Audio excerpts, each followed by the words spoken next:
Hello everyone. तो इस video में हम पढ़ेंगे कि how different groups participated in civil disobedience movement. तो याद रखिए, इनमें रिच पीजेंट्स, इंडस्ट्रियलिस्ट और इंडस्ट्रियल वर्कर्स की बात होने वाली है।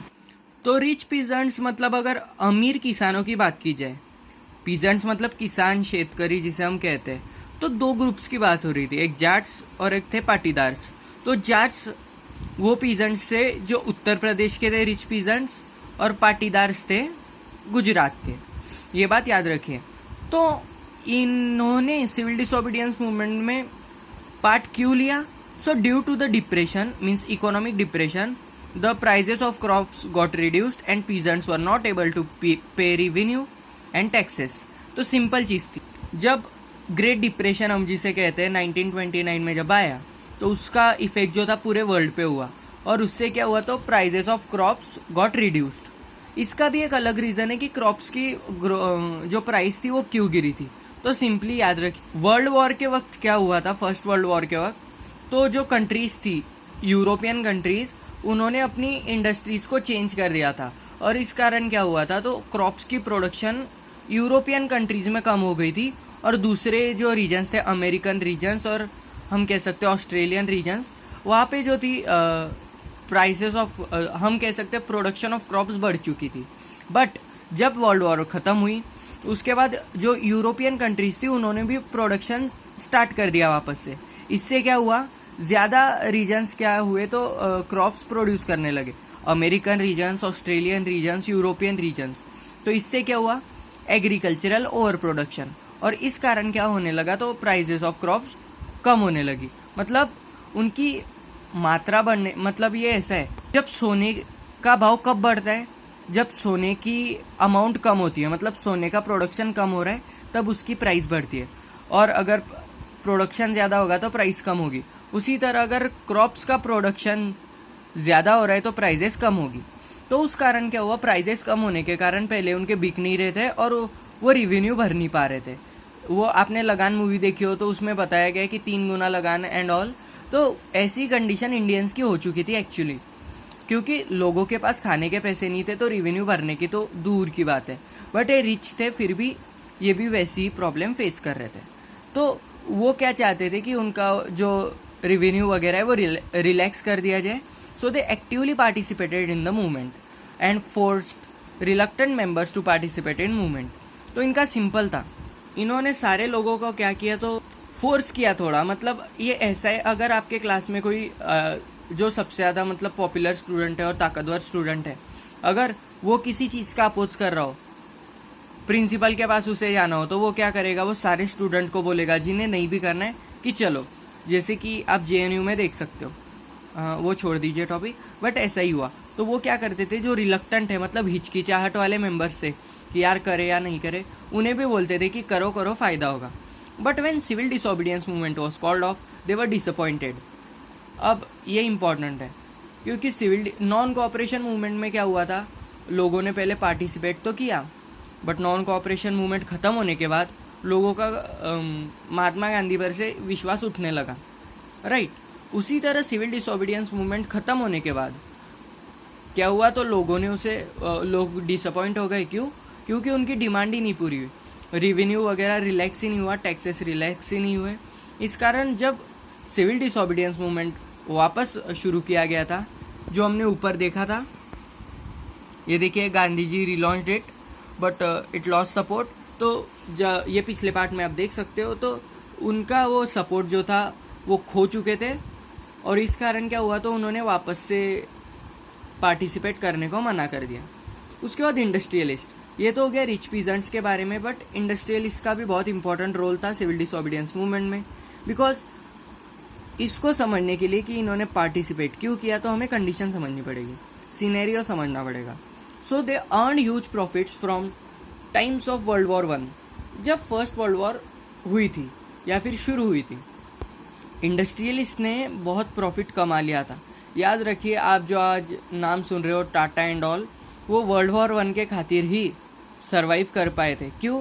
क्योंकि इंडस्ट्रीज की ज़रूरत थी, और जैसे कि आर्म्स की इंडस्ट्रीज जो होती है वेपन की, वो बढ़ रही थी। क्यों? क्योंकि इंडस्ट्रियल कंट्रीज ने इसमें पार्ट लिया था, वर्ल्ड वॉर 1 में, और जिसके पास ज़्यादा वेपन्स उसकी उतनी ताकत। तो इस कारण क्या हुआ, उनकी यूरोपियन इंडस्ट्रीज भी ग्रो होने लगी और इंडिया में भी इंडस्ट्रीज ग्रो होने लगी।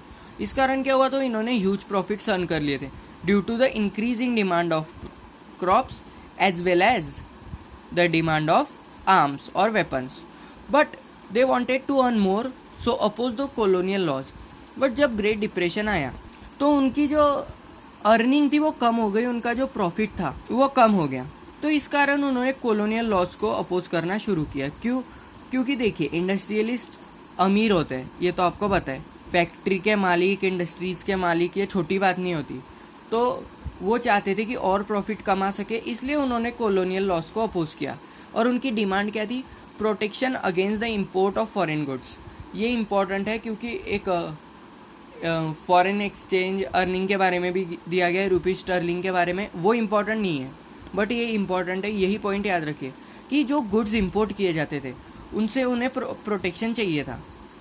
मीन्स समझिए, अभी यूरोपियन रीजन से जो गुड इम्पोर्ट हो रहे हैं, समझिए मशीन मेड गुड्स को इम्पोर्ट हो रहे हैं, तो उनकी जो इम्पोर्ट थी उससे बैन करना चाहते थे। वो चाहते थे कि गुड्स को इम्पोर्ट ना किया जाए, जो कंट्री में प्रोड्यूस हो रहे उसी गुड्स को लोग यूज़ करें। इसका रीज़न समझिए, एक एग्जांपल से समझिए। इंडिया में अभी चाइना के टॉयज जो होते हैं वो इम्पोर्ट होते हैं, राइट। चाइना के टॉयज़ की खासियत क्या है? They are cheap and they are सस्ते में मस्ती। मतलब चाइना के गुड्स इंडिया में आके ज़्यादा प्रॉफिट कमा लेते हैं, और इंडियन गुड्स जो प्रोड्यूस होते हैं, टॉयज़ की बात हो रही है, हाँ, इंडियन टॉयज़, वो प्रॉफिट अर्न नहीं कर पाते।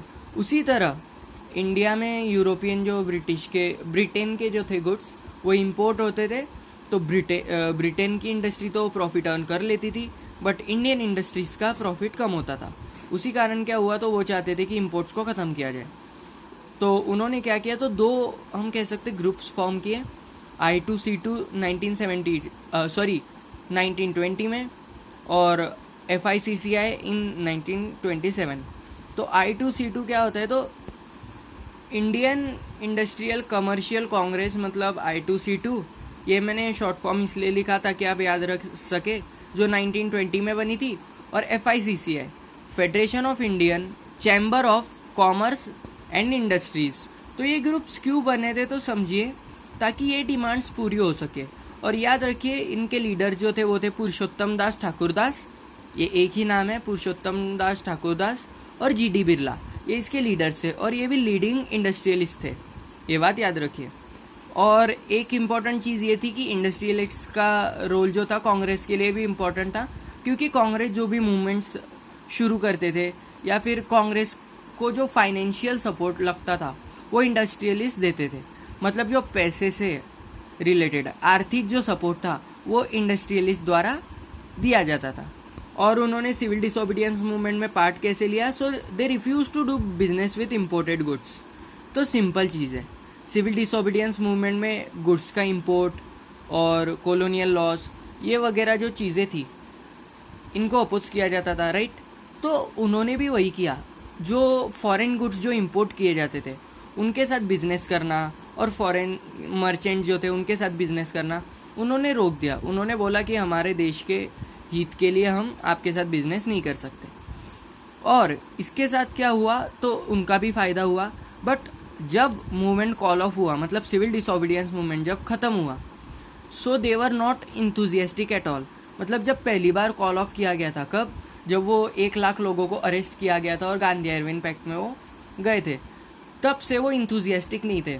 वो इतने, मतलब अब उनकी डिमांड तो पूरी नहीं हुई। हर एक ग्रुप का यही था, जाट्स और पाटीदार्स की भी डिमांड्स पूरी नहीं हुई, इसलिए वो भी इंथुजियास्टिक नहीं थे, डिसअपॉइंटेड थे। उसी तरह इंडस्ट्रियलिस्ट की भी जो डिमांड थी वो पूरी नहीं हुई थी। और उसके बाद इनका थोड़ा, जो हम कह सकते लिंक था, वो कम होने लगा। इसका रीज़न था सोशलिज्म। सोशलिज्म में क्या होता है, तो याद रखिए, प्रॉपर्टी जो होती है उसका हम कह सकते हैं, या फिर इनकम का जो हम कह सकते हैं प्रॉपर डिस्ट्रीब्यूशन। मतलब जो इंडस्ट्रियल वर्कर्स रहेंगे उनका भी ज़्यादा इनकम होगा, और इंडस्ट्रियलिस्ट की जो इनकम रहेगी वो थोड़ी कम हो जाएगी।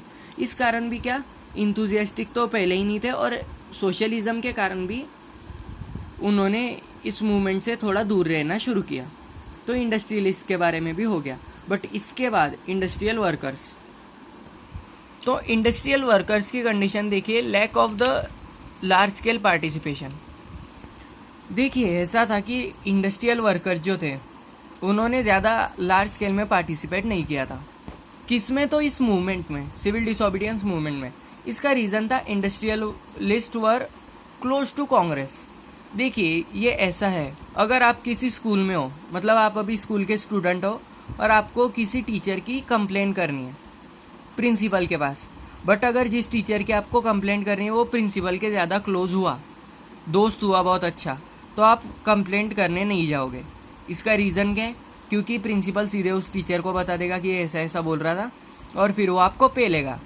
उसी तरह क्या हुआ, तो इंडस्ट्रियलिस्ट क्लोज थे कांग्रेस के और इंडस्ट्रियल वर्कर्स के दुश्मन कौन थे? इंडस्ट्रियलिस्ट। भले ही वो उन्हें काम देते थे बट जो बेसिक चीज़ें थी जैसे कि प्रॉपर इनकम वगैरह वो तो नहीं मिल रही थी। उस कारण क्या हुआ, so they did not participate.